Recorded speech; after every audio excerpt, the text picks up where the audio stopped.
As your party goes along this ruined path towards the silhouetted cathedral up high on the hill, you feel a cool breeze behind you, something luring you in. You spot a glint, a brief flash of pale moonlight reflected off of cold steel, adorned with a crimson cloak, hood pulled over, not so far that you can't see their face, which seems deep in thought, but far enough that the rest of their features is obscured.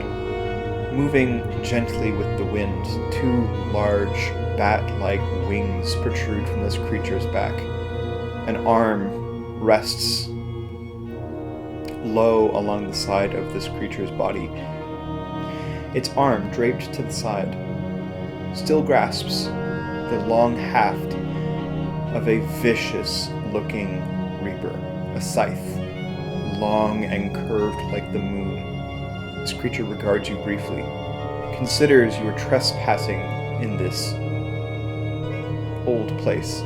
Trinkets adorned around its chest begin to jingle, and as it begins to get up, it prepares to attack.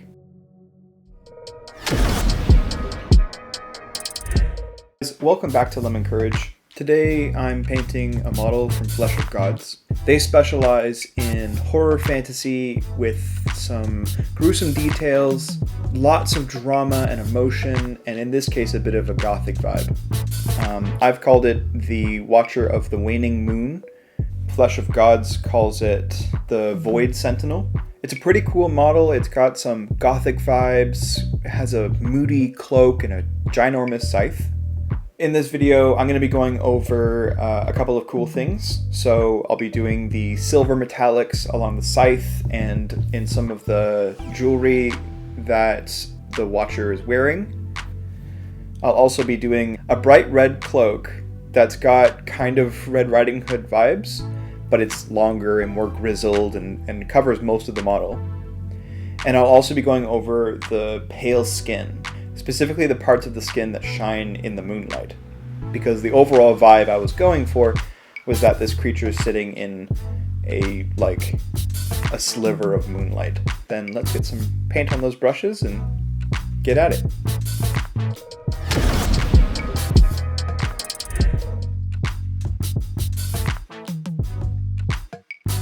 Painting the skin, it's a bunch of different steps, and I'm going to walk you through each one of them. My overall goal for these skin tones is that I want this creature's skin to look ashy and gray. It's supposed to be a demon of some sort, so let's lean into that and let's keep the humans looking tones to a minimum. You can see from the footage that the model was already hit with the zenithal, and that's just when you spray from above with a light color just to bring out some of the edges of the model. It helps me make a plan. It helps painters, when they're looking at their model, come up with what they're going to do. So I've got a paper towel. I'm going back in with more white paint using the Iwata Eclipse airbrush, and I'm just doing a line forwards and backwards over the front or top of the model, because I'm trying to map out for myself what parts need to be really illuminated and which parts don't so much. Again, it's to sell that it's sitting in a moonbeam.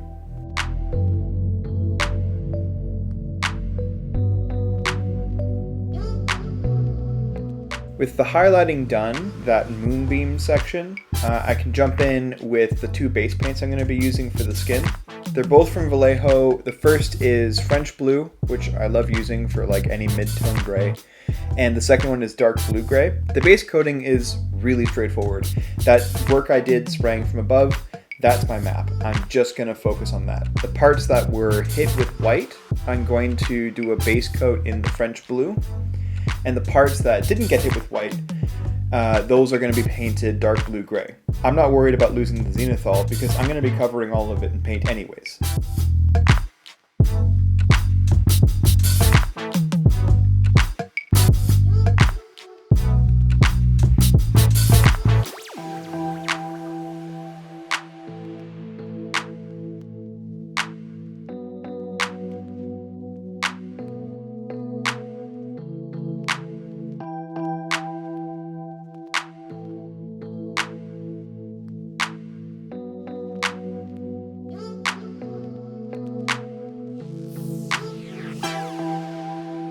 With the highlighting, I want those bright blues or whites to be really, really light.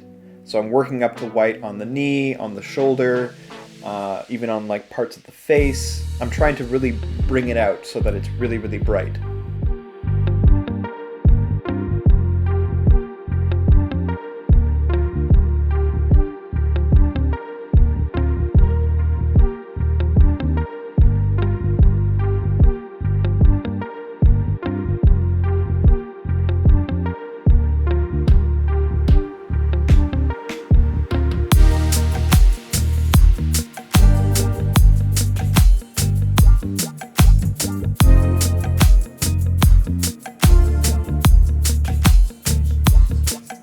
Highlighting for the darker parts is more to give those darker parts some depth.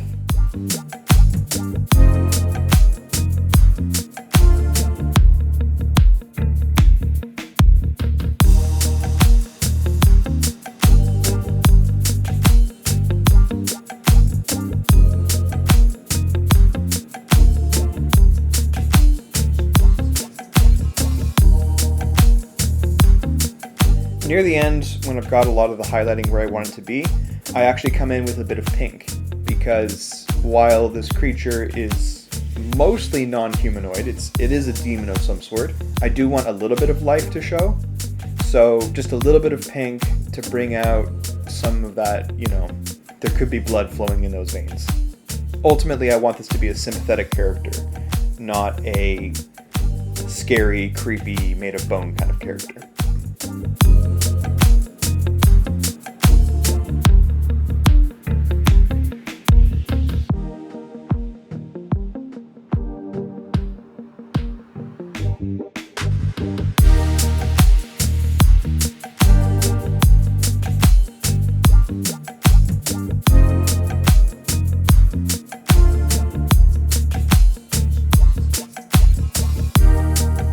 And here's how that result looks. Run the expo.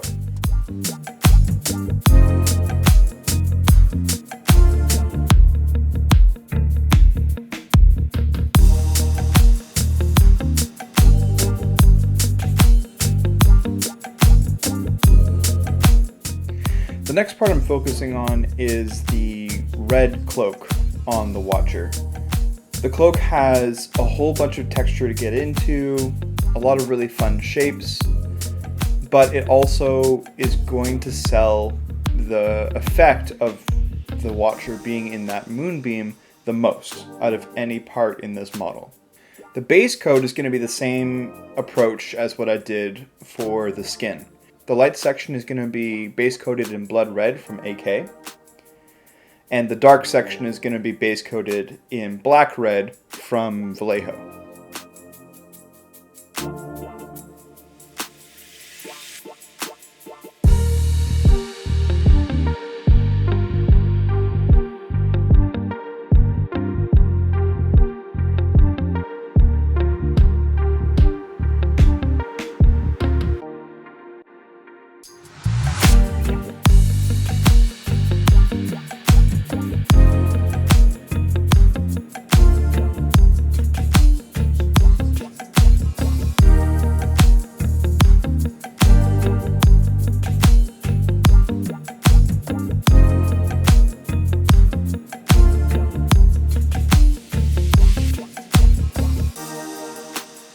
These initial highlights, I'm just trying to manage the transition between the parts that were base coated in the blood red in contrast to the parts that were base coated in the black red. I want the cloak to look really good in the light.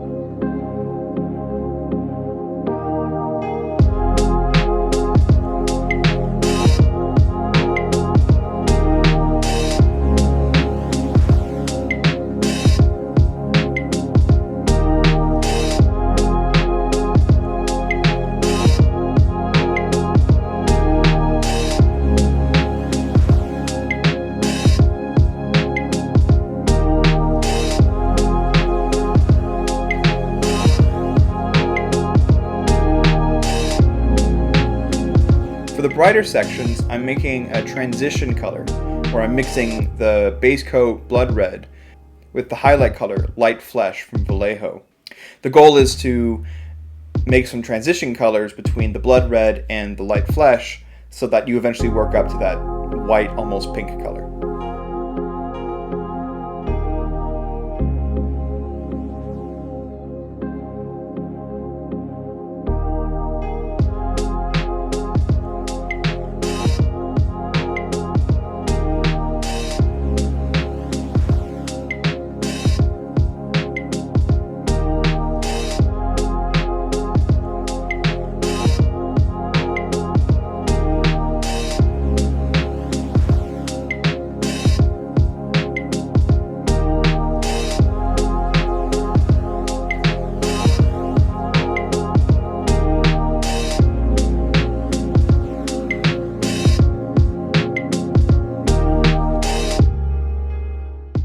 You can kind of see here that the bright highlights really came in quick on the hood.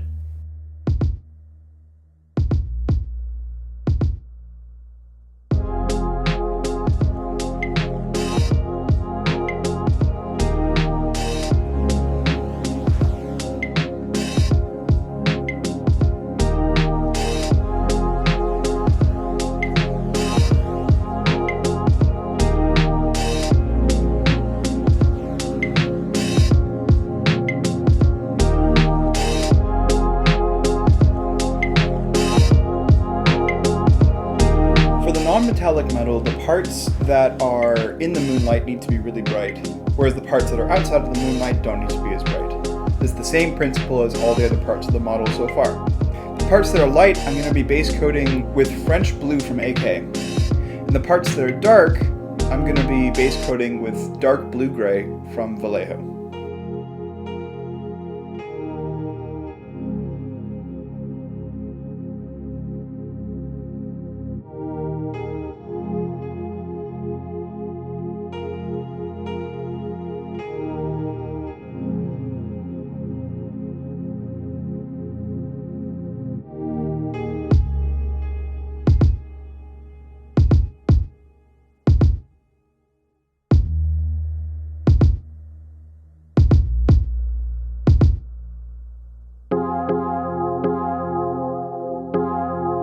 With the base highlighting, I'm just trying to sculpt out the shape of the metal, the ripples that it might have, the way it's going to refract light.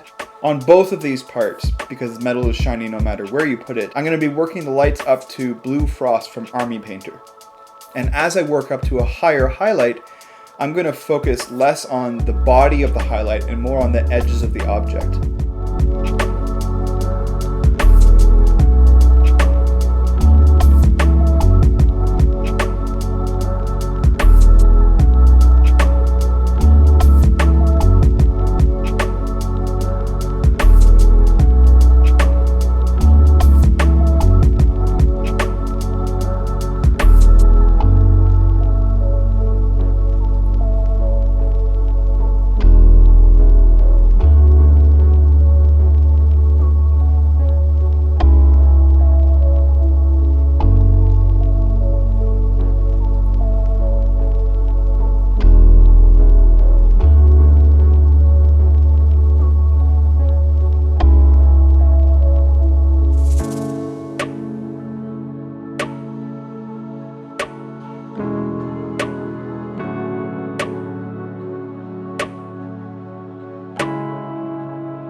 Partway through here, I end up doing two things.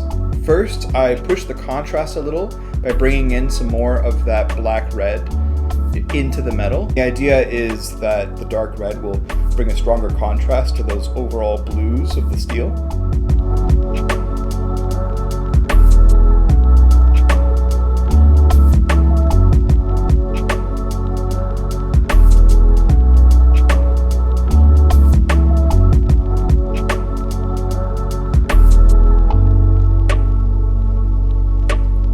And the second thing I do is I bring in blue wash from Vallejo, just to give a thin coating of that blue color before I go in again with the super brights.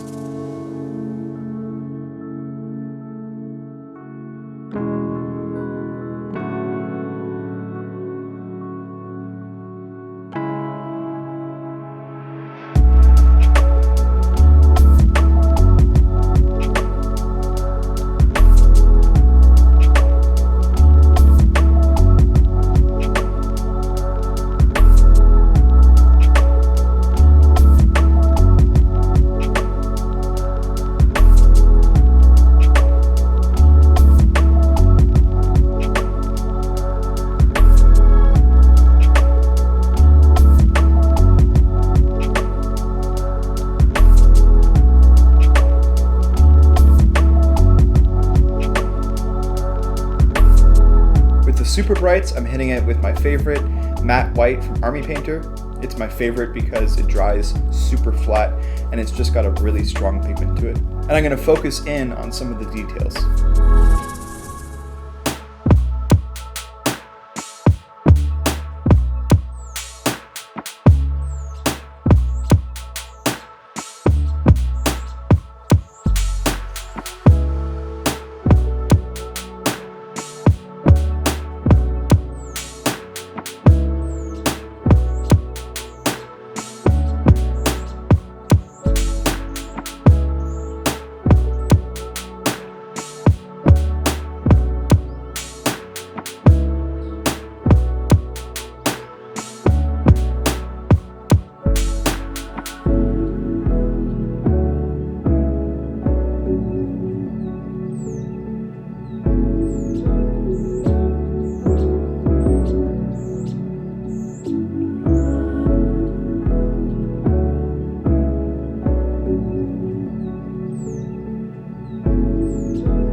With the non-metallic metal done, let's see how it looks.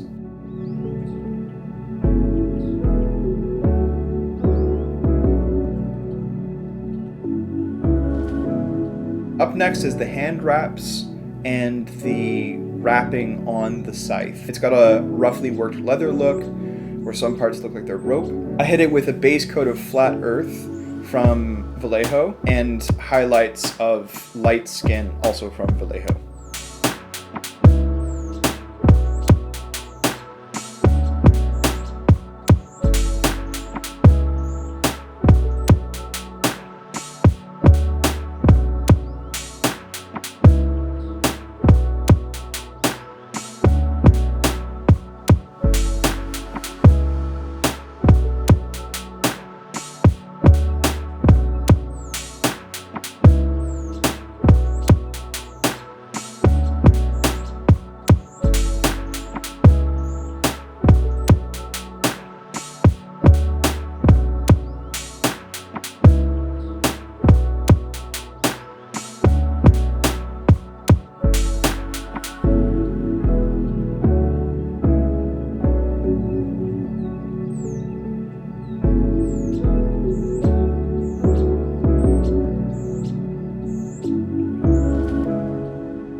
For the haft of the scythe, I come in with a mix of the flat earth and the dark blue-gray. Once I've got a base coat on there, my focus isn't so much highlighting as it is making a wood grain texture.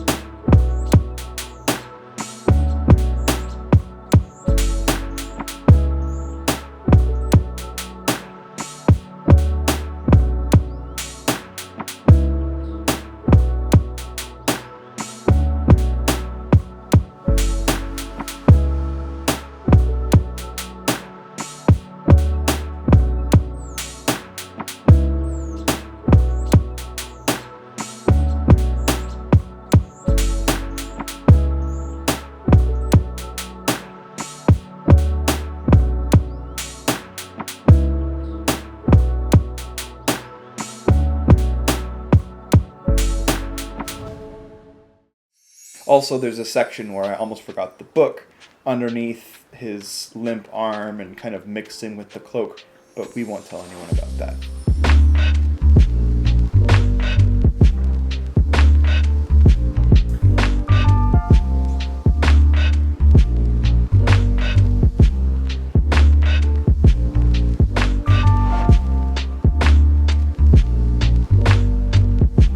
The base, which is like skulls erupting out of earth, the rest of the base is still that lighter tan color, which I don't need to do anything to. I'm quite happy with it.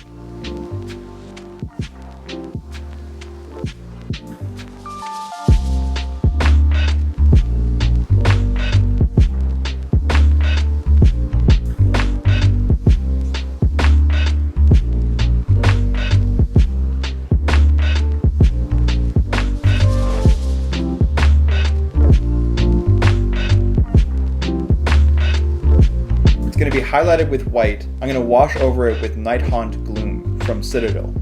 It's got technical paint. It's kind of like a wash, but a little bit thicker. You can see that it really leaves the excitement of the skulls while giving a really blue magical effect.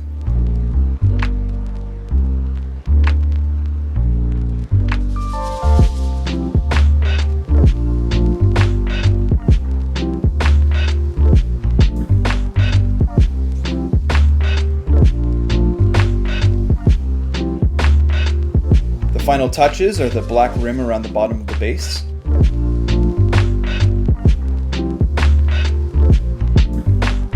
And it's time for the final reveal.